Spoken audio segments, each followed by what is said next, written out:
There's no denying when Kevin Harvick decides to retire, whenever that may be, he is bound for the NASCAR Hall of Fame. His 58 Cup Series wins, including the 2007 Daytona 500, plus his 2014 championship, have guaranteed that. In reality, he's got nothing left to prove. Last season was, without question, a trying year for the Stewart-Haas Racing driver. After the 2020 season, in which he won an impressive 9 times, he went winless in all of 2021. That was the first time since 2009 that he didn't win a single race in a season. But it wasn't just a Harvick thing. The SHR organization struggled as a whole throughout the year. Unfortunately, a driver with so many career accomplishments to his credit like Harvick, he made more headlines for his feud with Chase Elliott than for what he achieved on the track. This season, with the debut of the next-gen car and its leveling of the playing field, many expected Stewart-Haas and Harvick to rebound. Several SHR drivers have done just that, with Chase Briscoe earning his first Cup Series win at Phoenix, while Eric Almirola recorded 4 top 10s in the season's first 8 races, or one shy of what he achieved in all of 2021. Harvick, however, has not.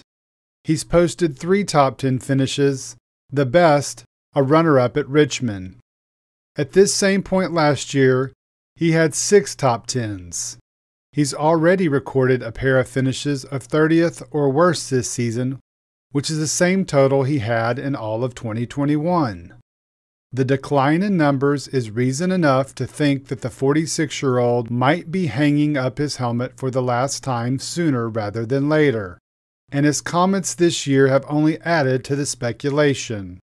Before the season opening race at Daytona, Harvick sat down with his SHR boss Tony Stewart, who was moonlighting as a Fox race analyst, and expressed his frustration of racing against the younger generation of drivers. I have a better perspective on that than probably what I did before, and a lot of that has come from Keelan. You know, a lot of these kids, when they come through go-karts, like it's hammer down. They're so focused on push that they don't know how to think. That's been good for me to be able to push myself, in order to just not care, because they just don't care, and I cannot care too. Make no mistake about it, Harvick cares about his racing and the future of the sport. He revealed as much just last week during an interview when he suggested NASCAR make some dramatic changes to certain races. Well, you know, outside of the Coke 600, I think that one's probably a debate as well. But the thing that people have to realize, there's going to be a lot more cautions. It's not the racing that we've had for the past several years with the limited amount of cautions. There's going to be a ton of cautions as we've seen through all these races. And you know, I don't think, you know, from a driver's standpoint, I don't think any of us want to race 500-mile races anyway. You know, 500 miles at Atlanta with the restrictor plate, that was a long day. It felt like we were in there forever. So, you know, I think the Daytona 500 obviously, you know, needs to be 500 miles, and the Coke 600 could be debated. But the rest of these races, they shouldn't even allow them to have 500-mile races. They to me seem like a thing of the past. His comments caught some by surprise. Many of his critics suggested his desire to shorten the races was a sign of his age. While that is a matter of interpretation, what he said this weekend after the Bristol Dirt Race revealed someone who is frustrated with the sport's governing body, its decisions, and has resigned himself to an attitude that nothing is going to change.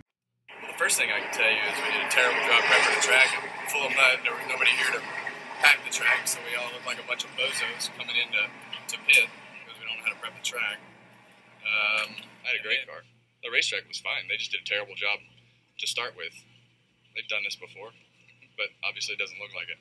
Will you go speak with them or say something like, hey... You can't talk to them. You might be able to. Might be, but if I had my choice, we wouldn't be doing this anyway. What do you think is this something that's salvageable? Like, do you think like what's the point? Like, what's the point, really? I don't know. The point is something different, right? And grassroots. I guess the TV ratings will tell that. Yeah. So if the TV ratings are high, it'll be great. But you really liked this track the way it was. Not every driver did, but you were one of the ones who really liked it, right? I think Bristol's a great racetrack, but it must not have been, what everybody liked. Pretty frustrated? I just don't. I think it's ridiculous that we're doing what we're doing anyway.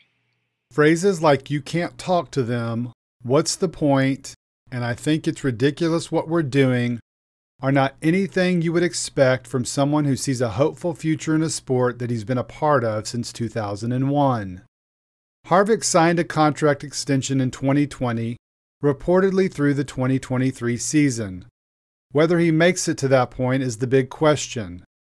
Based on his comments this year alone, if he does last that long, it might make for a bumpier ride than a lap around the Bristol dirt.